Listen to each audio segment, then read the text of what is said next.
Hi, everyone. Welcome to the Filmmaker Files. I'm director James Kicklighter, and thank you for joining us. Every month, we are on stage 32 having a different member of my crew come on board and talk about what they do when it pertains to the director filmmaker relationship to understand what the different roles of people on the crew do. So today's guest will be Davide Fiore. Davide is a bilingual and award-winning editor from Italy based in Los Angeles. For over 15 years, he's worked with major brands such as Amazon, Netflix, Apple TV, Vice Media, and his portfolio includes everything from the multiple award-winning House and Home TV show, as well as London Live's The It Factor and Vice TV's Sex Before the Internet. He recently edited the feature film He recently edited the feature film Bad Art, directed by Zia Zegler and Tanya Ramonde, and he worked on the documentary Unzipped, an Autopsy of American Inequality, directed by Colin K. Gray. He's currently directing A Little Fellow, a feature documentary about the Bank of America's founder, A.P. Gianni, and we work together on my next film, The American Question, which I'm hoping you'll get to see in 2024. So Davide, thank you for joining us today. Thank you, James, for having me. It's a pleasure. Of course. It's always a pleasure. Well, first of all, tell me a little bit about what an editor does, because I think if you first start working in film, people just have this idea about what an editor does. But if you were to explain it, what would you tell them? Well, I would say that the editing is the most cinematic work in the cinema world, and is the only work that the only job that doesn't exist, that didn't exist before the invention of the cinema.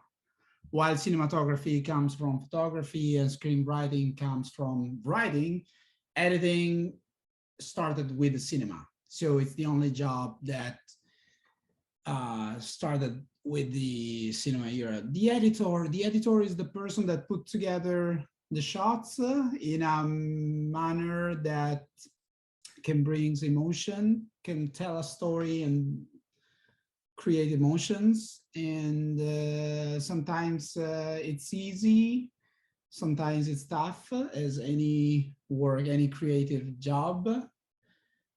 There's no right path to this job. There's not a right way to start. The editor, yeah, it's basically the person that put together shots in the best way possible to create some emotions and tell a story. Fair enough.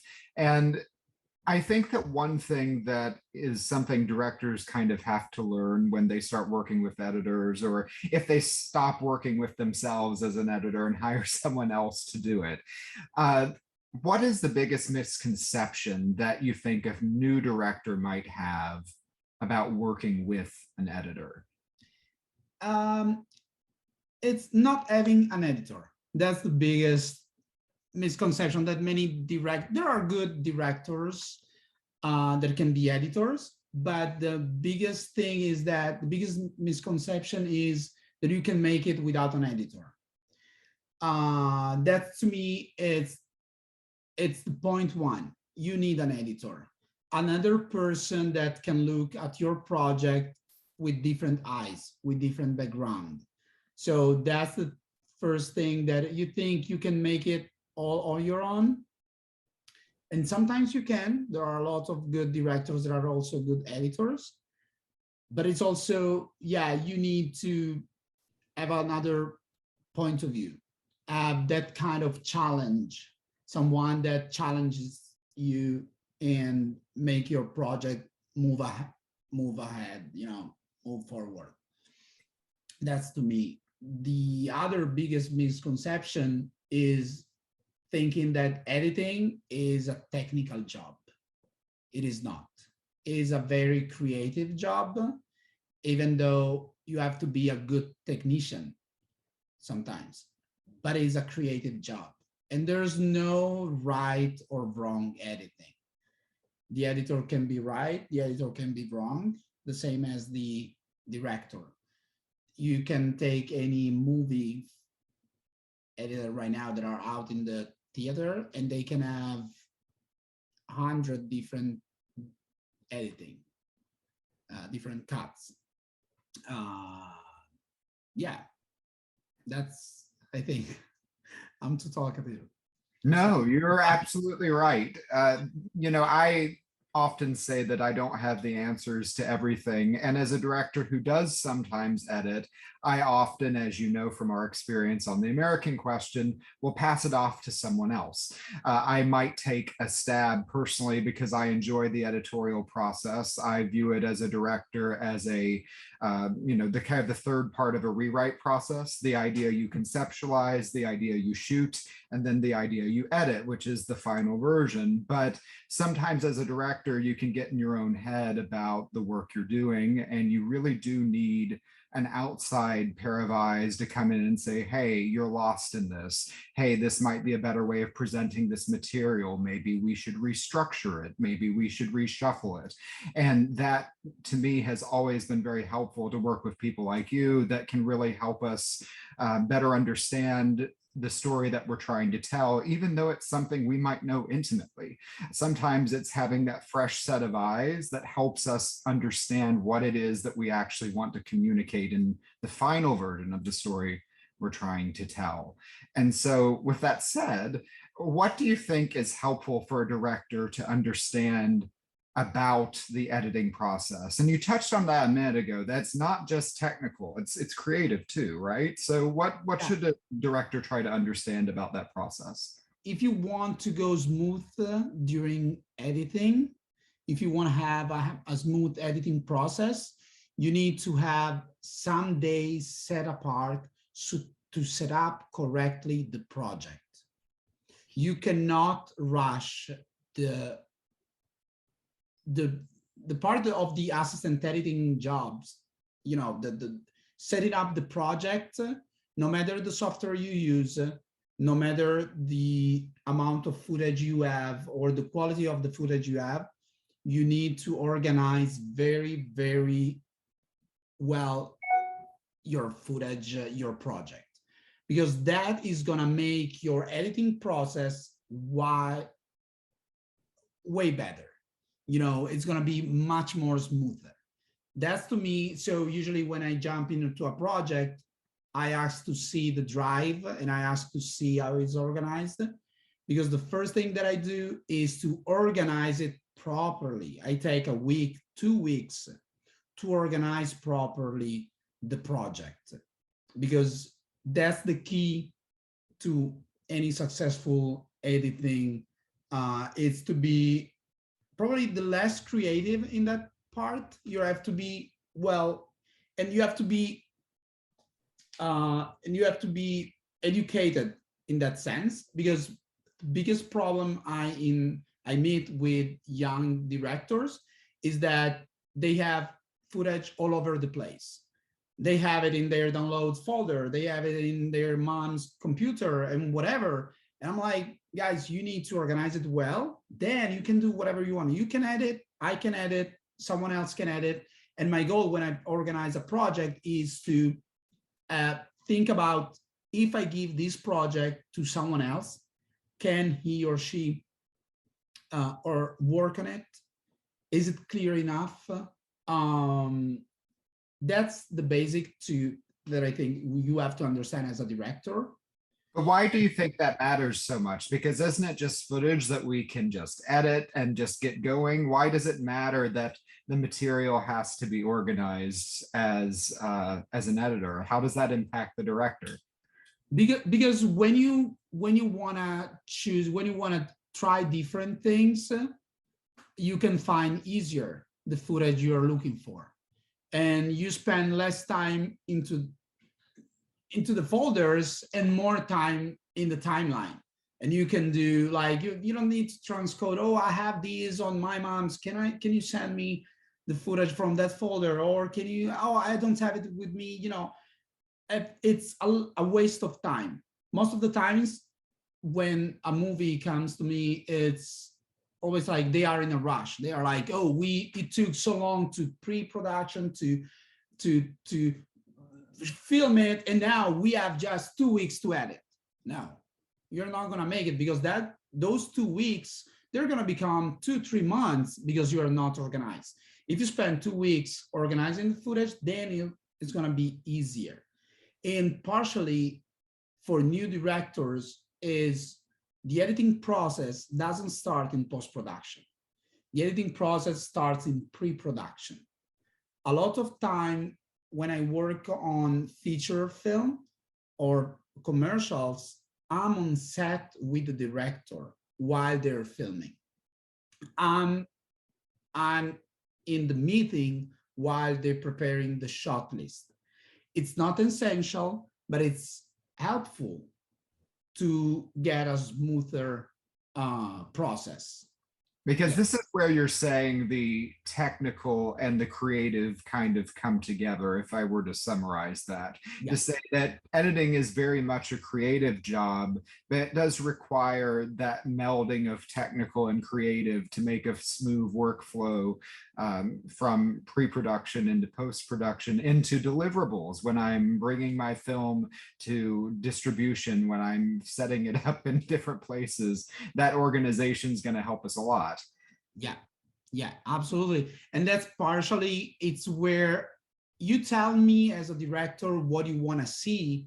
I'm going to give you the workflow, the easiest workflow to get there. Don't tell me how to get there. Tell me your vision. Because sometimes editing can be much, much smoother if directors trust editors.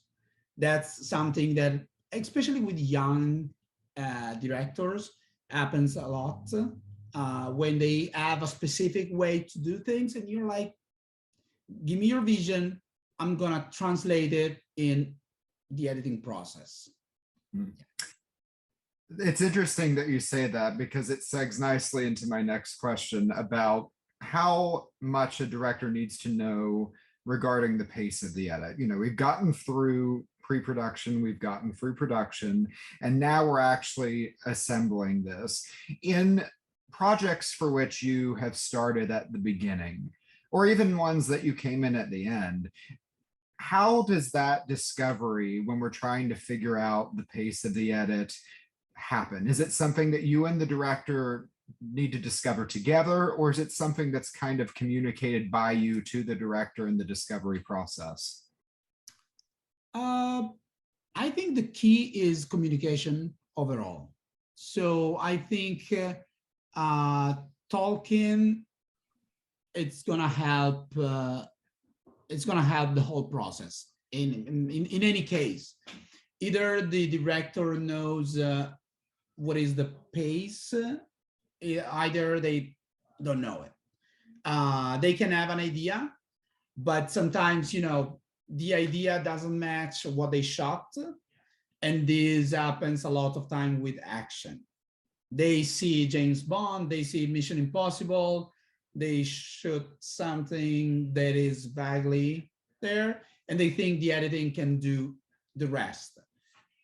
This is not, you know, you can tell what is the pace that you like, but sometimes it's not what you get.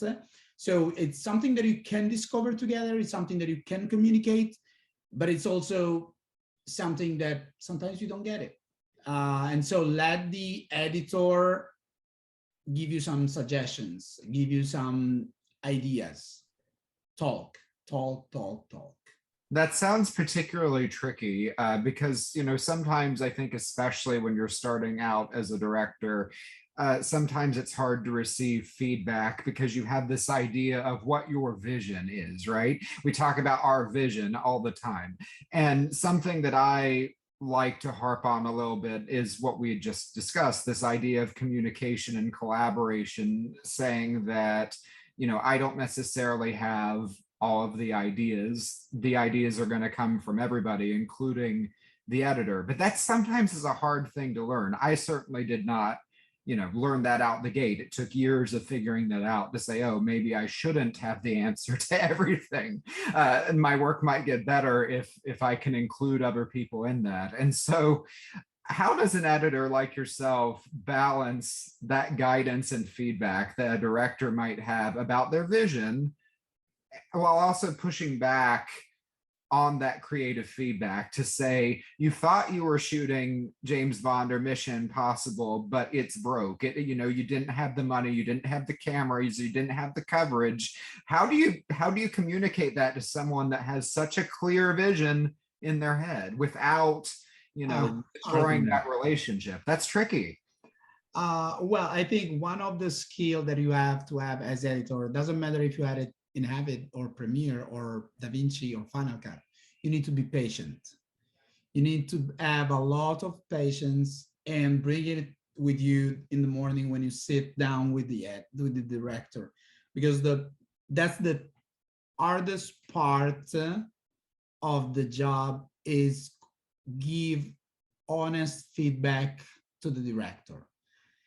And to be fair, to receive honest feedback from the director. Because yes, we can help the director, but sometimes the directors can help us. We have a vision for that footage, and I would say we need to talk about it, and probably the director is right. It's a creative job. There's no right, there's no wrong.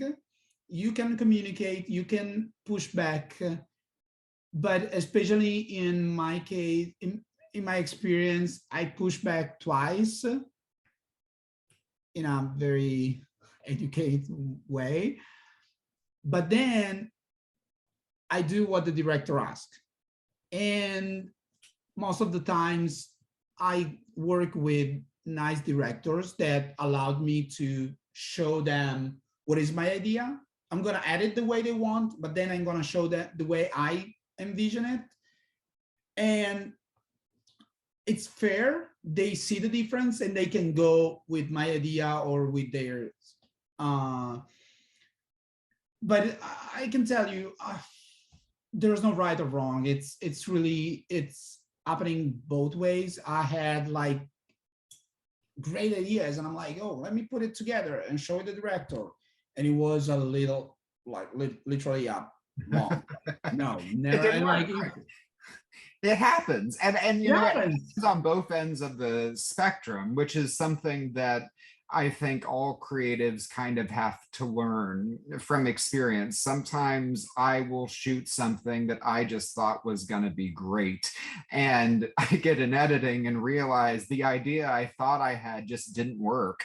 It didn't come together the way I wanted it to. And then we have some tough choices to make, to say, is there a way to re-edit this material that has something to do with my original intention, or is this something that I need to drop that is not going to, you know, advance or plot in the way I hoped it would? And so when we're trying to have those discussions about what's working and what's not working, that to me seems like that must be one of the hardest parts of editing, because sometimes, again, directors might hold on to something that they don't need to hold on to, but ultimately the editor has to service the director's vision. How do you deal with that? So it's okay. At the end of the day, it's the director's movie, the director's, you know, it's their name on it. It's your name too. You know, it's a two-way. No, I know, but you know, I feel that it's their vision. So if they are convinced and they think that's the best for the movie, after I push back twice, I'm like, whatever. We have an expression in Italian that is like, I'm gonna park the horse where the owner wants. That literally means I gave you my suggestion. If you don't like it, if you think your way is better, we go with your idea. Again, in a perfect world, we come to a compromise. Otherwise, it's fine. It's not the end of the world. It's a creative job. It's something that, you know, we do because we like. We have a passion, and I prefer to have a great relation with the director instead of having my perfect editing. Like, the full movie has to have because when you don't find a compromise, you're gonna break it at some point. So my idea is that you won this battle, I'm gonna win another battle. It's in a movie, it's happening every day, multiple times a day for And each it's happening with every crew member too, that's on, those principal roles, your director of photography, your editor, your production designer, sound design. As a director, you're dealing with all of those little wars, like you say, to say, what is it that these people that I've hired that I should trust? What is their idea and how does it mesh with mine? And how open am I going to be to that? I like to think that I try to be open to people's ideas in the process, but I know that there are things that I get hung up on too. I think everybody does. But I've found, at least in my own career, that listening to the professionals you hire, like yourself, is going to make my work better. And the more I can listen, the more I can collaborate, the more I can trust, the better that work ultimately becomes. And that's what you as a director want, whether it's the film that you thought you were making or if it's something totally different entirely, which sometimes happens too.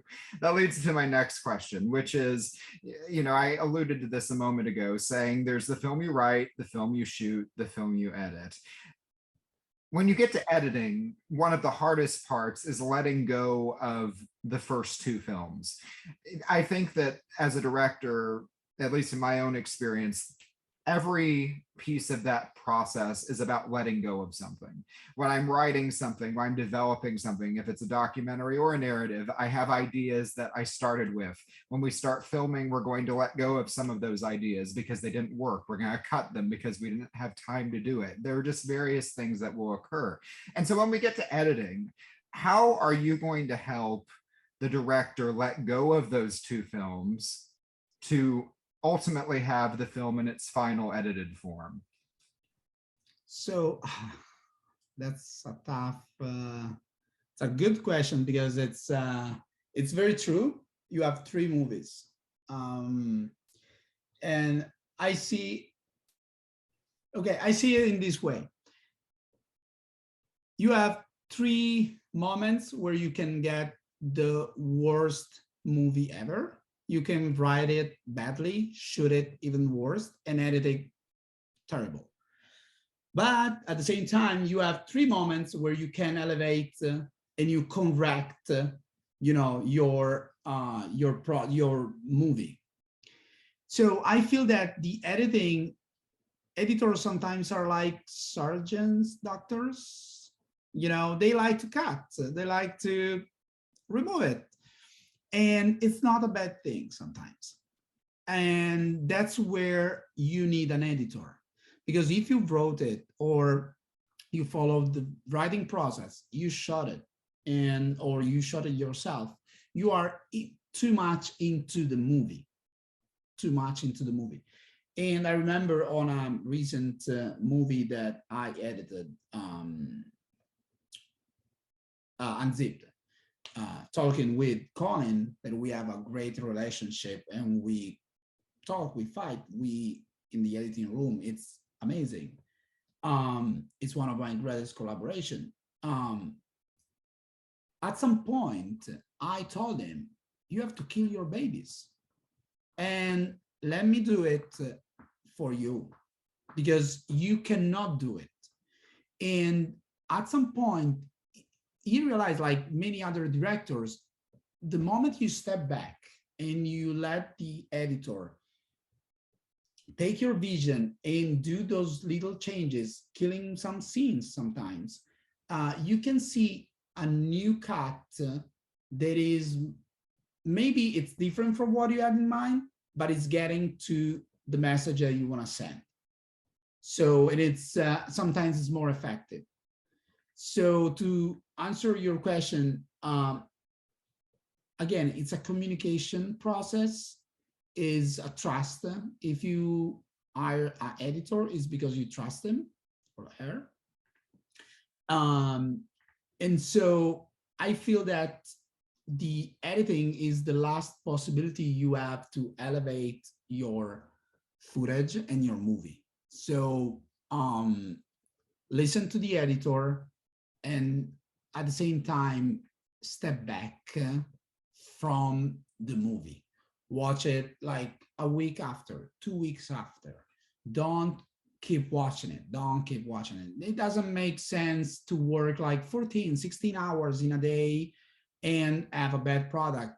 Work for hours, then let it sit and watch it after you watch another movie, after you watch something else. Go back and watch it. You need new eyes. You need, you know, a good director and a good editor are listeners and are observers. So if you have a good communication in the editing room, you can let the movie you write and the movie you shot, you can let them go. Because at You're the end of the absolutely. day, at the end of the day, is the movie that you're editing is the one that is gonna go to the theater, to the television, whatever. It's nobody is gonna see your footage, the entire amount of your footage. Nobody's gonna see your script, at least if you are not in some screenwriting festivals. But at the end of the day, they're gonna see the final product, that 2 hours movie that you have together, put together. And I can tell you, it's a good thing, because sometimes I saw some very bad footage becoming a great movie. And it's like, one of the things that we talk about editor is like, you cannot imagine the footage that I got. That's so terrible. And then the movie's out. It's well paid, and that's the editing. That's the editing. So again, I'm too talkative, but listen to your editor, and for editors, listen to the director, because sometimes it's important for for directors. Everything is important. And I learned from our common friend Mishu. I learned that if everything is important, nothing is important. So you need to focus on something and let other things go. You really need to sit down and say, this is what really my movie is about, and this is what I want it to be. I think you're right about that idea, as you said, Michu, who worked on American Question as well. This notion of if everything's important, then nothing is, because I think that when you're constantly watching material, as you were talking about a moment ago, 14, 16 hours, editing constantly, not taking breaks away from the material, you tend to elevate things that shouldn't be elevated because you think all of it is absolutely essential. That's something that's evolved for me in my process over 17 years of working in film. I used to do that. I used to spend 12, 14, 18-hour days, go all night editing things or reviewing things. And now I am much more 9 to 5 or 12 to 8, whatever it is, and I walk away and then don't look at for a day or two and then come back, because if I'm constantly looking at something, I don't see things as a director. And so I think that's a valuable piece of feedback for people to evaluate. And it's just, good for your life. Have some work life. We love film. Obviously, if we didn't love film, we wouldn't do this for a living, right? But it's nice to go get a drink with friends and go restaurants, do things, travel. Like, you don't need to be sitting, 16 hours a day working on your masterpiece. It's a bad way to live. And when you go out, when you talk with friends, you have new inputs, you have new feedback. That the other thing is that people that they're working on thrillers, on a thriller movie, they go watch thrillers. No, don't do that. Go watch a documentary, go watch a rom-com, go watch something different from what you, because it's when you go watch something different, when you get different, that you get new ideas. Because it's, if you're doing a thriller and you're watching a thriller, you're gonna make a copy of it.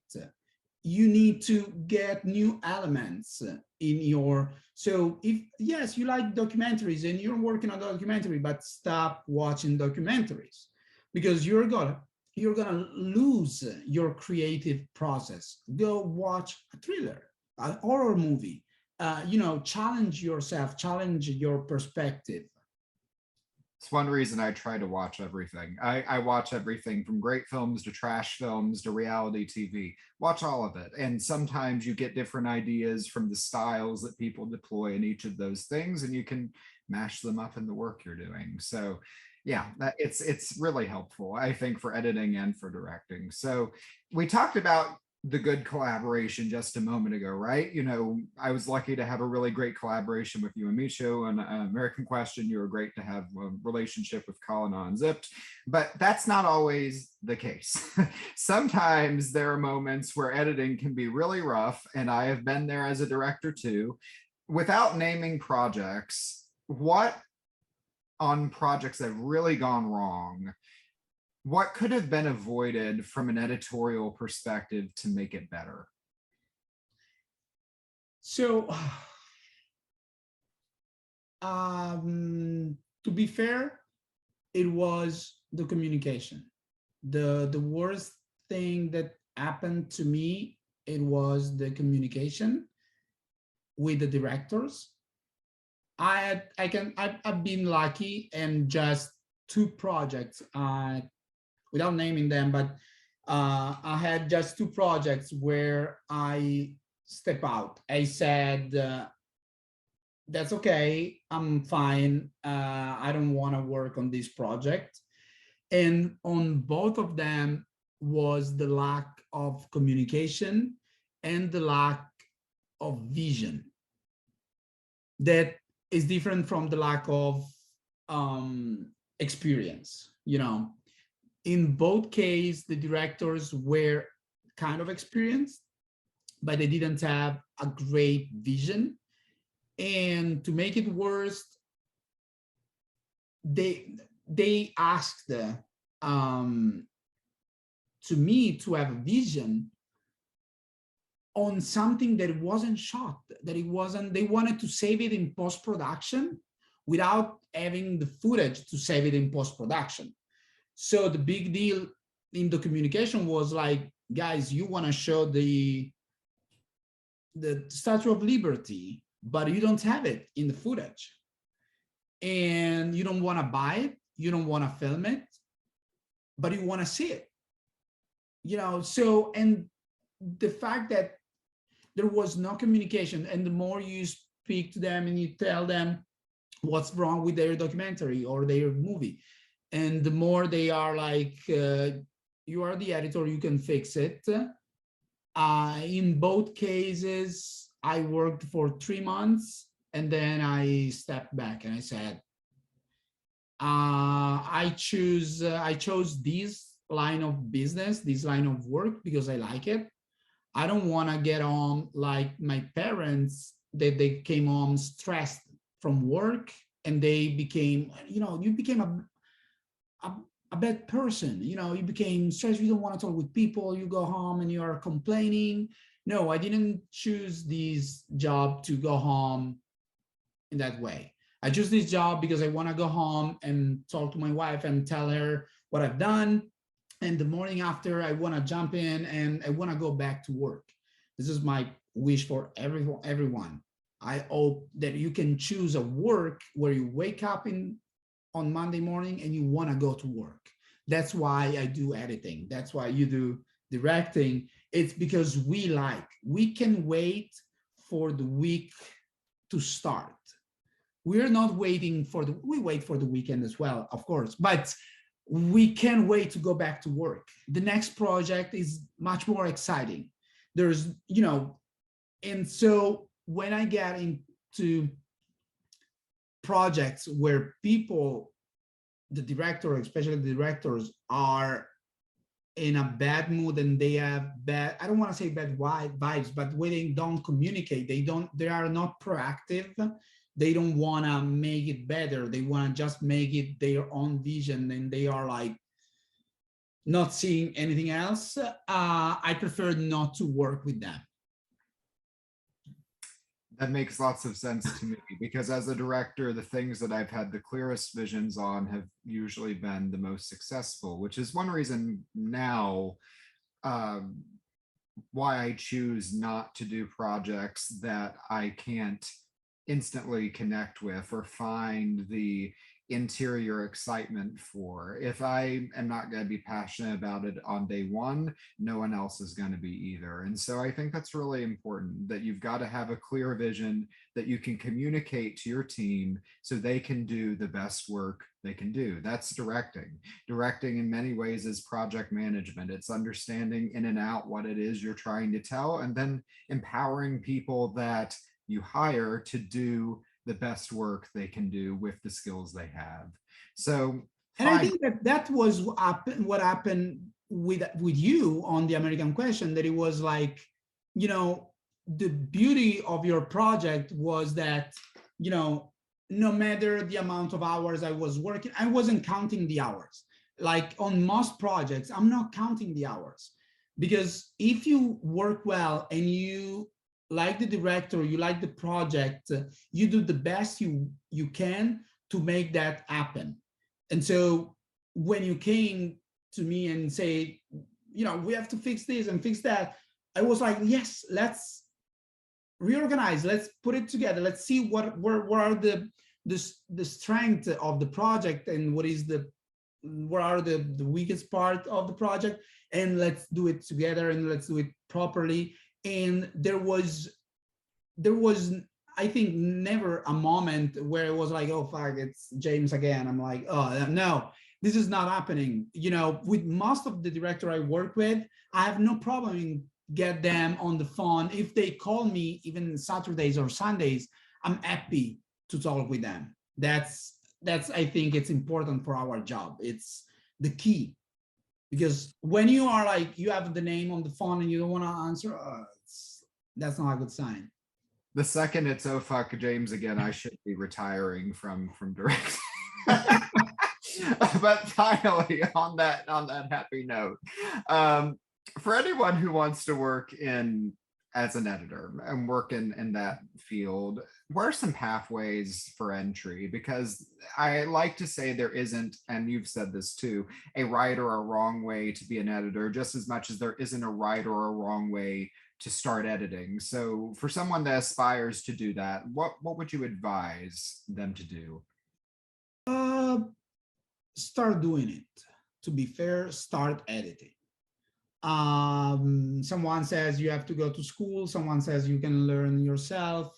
We are lucky enough to live in a period where you can learn a lot of things for free if you are determined. Schools are great for contacts, but besides that, if you want to do something, start doing it. And I can say 20 years ago, editing was a little expensive. Nowadays, it's not that expensive anymore. You can have softwares that are totally free. You can work on computers that, you don't need the last, Apple My Studio or whatever to start editing. Like for cameras, yes, you do a better job with a Harry, but you can start with a 5D or a 7D or whatever. And the same is for editing. Just start doing it. Start editing. Start doing whatever projects.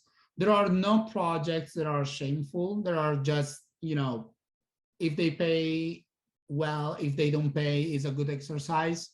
And as everything, it's, the more you do it, the better you get.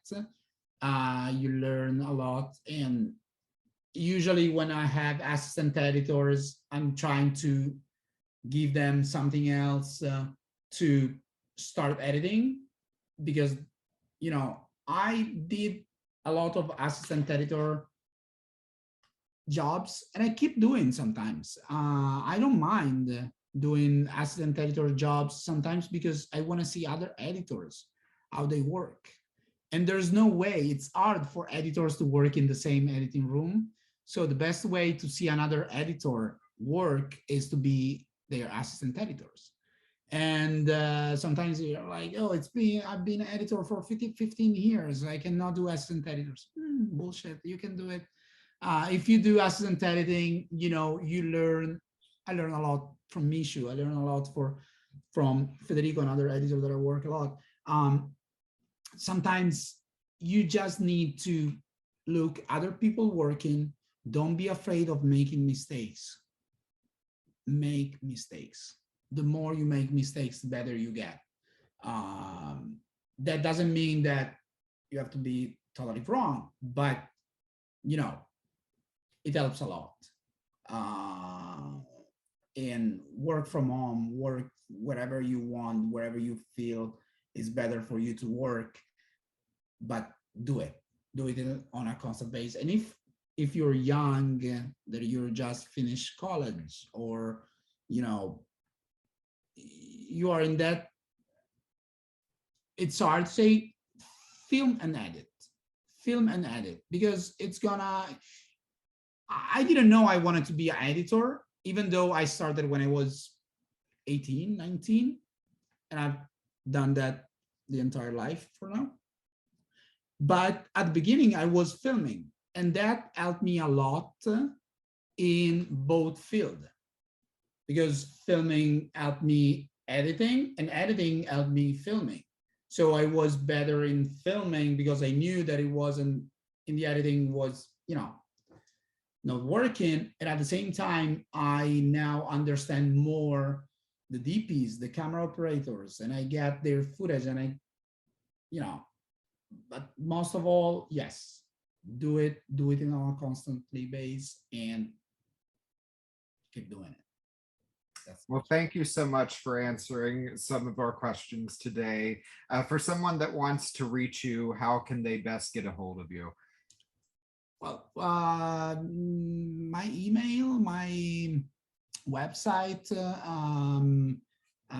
Facebook, Instagram. It depends on your age. I'm happy to answer. We are, like, you see, we are closed in a cave, so any human interaction is welcome. Well, thank you, Davide. We appreciate that. James. Thank you all for joining us for this episode of the Filmmaker Files. I'm James Kicklighter, and we'll be back again next month with another special guest. You can follow me here on Stage 32 and on all social media platforms at James Kick. Thank you so much, and we look forward to seeing you next time.